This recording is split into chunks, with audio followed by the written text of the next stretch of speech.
السلام علیکم ورحمۃ اللہ وبرکاتہ۔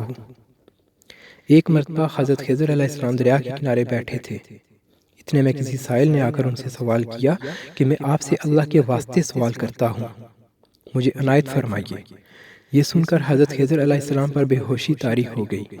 جب ہوش ہوا تو فرمانے لگے، بھائی میں تو صرف اپنی جان اور مال کا مالک ہوں، تم نے مجھ سے اللہ کے واسطے سوال کیا ہے، لہٰذا میں اپنی جان اور ذات تمہارے حوالے کرتا ہوں، تم جس طرح چاہو اس کا استعمال لاؤ، بازار میں فروخت کر کے اس کی قیمت سے فائدہ اٹھاؤ۔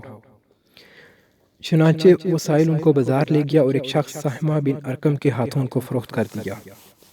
خریدار ان کو اپنے گھر لے گیا جس کی پشت پر اس کا ایک باغ تھا۔ خریدار نے حضرت خضر علیہ السلام کو ایک کدال دے کر کہا، اس سامنے والے پہاڑ کو کاٹ کاٹ کر باغ میں ڈالتے رہیں۔ یہ حکم دے کر وہ شخص اپنی کسی ضرورت سے کہیں چلا گیا۔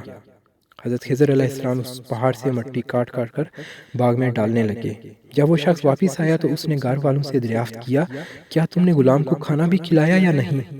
گھر والوں نے جواب دیا، ہمیں معلوم نہیں غلام کہاں ہے۔ یہ سن کر جب وہ شخص خود کھانا لے کر باغ میں آیا تو اس نے دیکھا کہ وہ غلام یعنی حضرت خضر علیہ السلام تمام پہاڑ کی مٹی کاٹ کر ڈال چکے تھے اور اپنے کام سے فارغ ہو کر اپنے مولا حقیقی کی عبادت میں مصروف تھے۔ یہ دیکھ کر وہ شخص اس کو بڑا تعجب ہوا اور اس نے دریافت کیا، یہ تو بتائیے کہ آپ کون ہیں؟ یہ بات سن کر حضرت خضر علیہ السلام پر کچھ بے ہوشی سی طاری ہو گئی اور پھر افاقہ ہونے پر انہوں نے فرمایا کہ بھائی میں خضر ہوں۔ جس کو سن کر وہ شخص اس کے ہوش اڑ گئے اور اس نے کہا کہ آپ نے یہ کیا کیا؟ ان کو غلام بنا کر ایسے کام پر لگایا، یہ تو انتہائی گستاخی ہوئی۔ پھر ہوش آنے پر اس شخص نے توبہ کی اور پروردگار سے عذر خواہی کے ساتھ حضرت خضر علیہ السلام کو آزاد کر دیا اور جناب باری میں عرض کیا کہ یا اللہ مجھ سے اس کا مواخذہ نہ فرمائیے کیونکہ میں ان کو جانتا نہیں تھا۔ اس کے بعد حضرت خضر علیہ السلام نے دعا فرمائی اور سجدہ شکر بجا لائے کہ اے پروردگار تیرے ہی حق میں میں غلام بنا اور تیرے ہی حق میں آزاد ہوا ہوں، اس پر تیرا شکر گزار ہوں۔ بعد ازاں واپسی کی اجازت لے کر جب دریا پر واپس آئے تو دیکھا ایک شخص کھڑا دعا مانگ رہا ہے کہ اے میرے رب حضرت خضر علیہ السلام کو غلامی سے رہائی عطا فرما دے، ان کی توبہ قبول فرما لے۔ اور حضرت خضر علیہ السلام نے یہ دیکھ کر اس شخص سے دریافت کیا کہ آخر تو کون ہے؟ تو اس شخص نے بتایا کہ میں شاذون ہوں، آپ کون ہیں؟ انہوں نے فرمایا میں خضر ہوں۔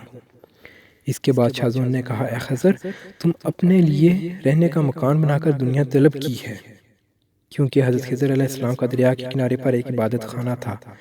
بس یہ سن کر وہ فوراً میدان میں نکل آئے اور وہیں اللہ کی عبادت میں مصروف ہو گئے۔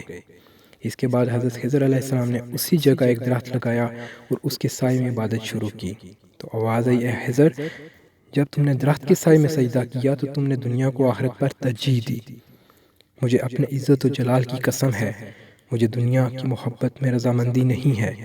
اس کے بعد حضرت خضر علیہ السلام نے شاذون فرشتے سے کہا کہ اے شاذون دعا کرو کہ اللہ تعالیٰ میری توبہ قبول فرمائے۔ چنانچہ شاذون نے دعا کی اور اللہ تعالیٰ نے شاذون کی برکت سے حضرت خضر علیہ السلام کی توبہ قبول فرمائی۔ خدا کے برگزیدہ بندے اسی حالت میں راضی رہتے ہیں جو کہ اللہ تعالیٰ کو منظور ہو۔ بے شک ہماری فلاح بھی اسی میں ہے کہ زندگی کے ہر موڑ پر آنے والی ہر پیچ و خم میں ہم راضی برضا رہیں، اللہ تعالیٰ کی چاہت کو سامنے رکھ کر زندگی گزاریں۔ دعا ہے کہ اللہ تعالیٰ ہمیں اس واقعے سے سبق حاصل کرنے کی توفیق عطا فرمائے۔ آمین ثم آمین یا رب العالمین۔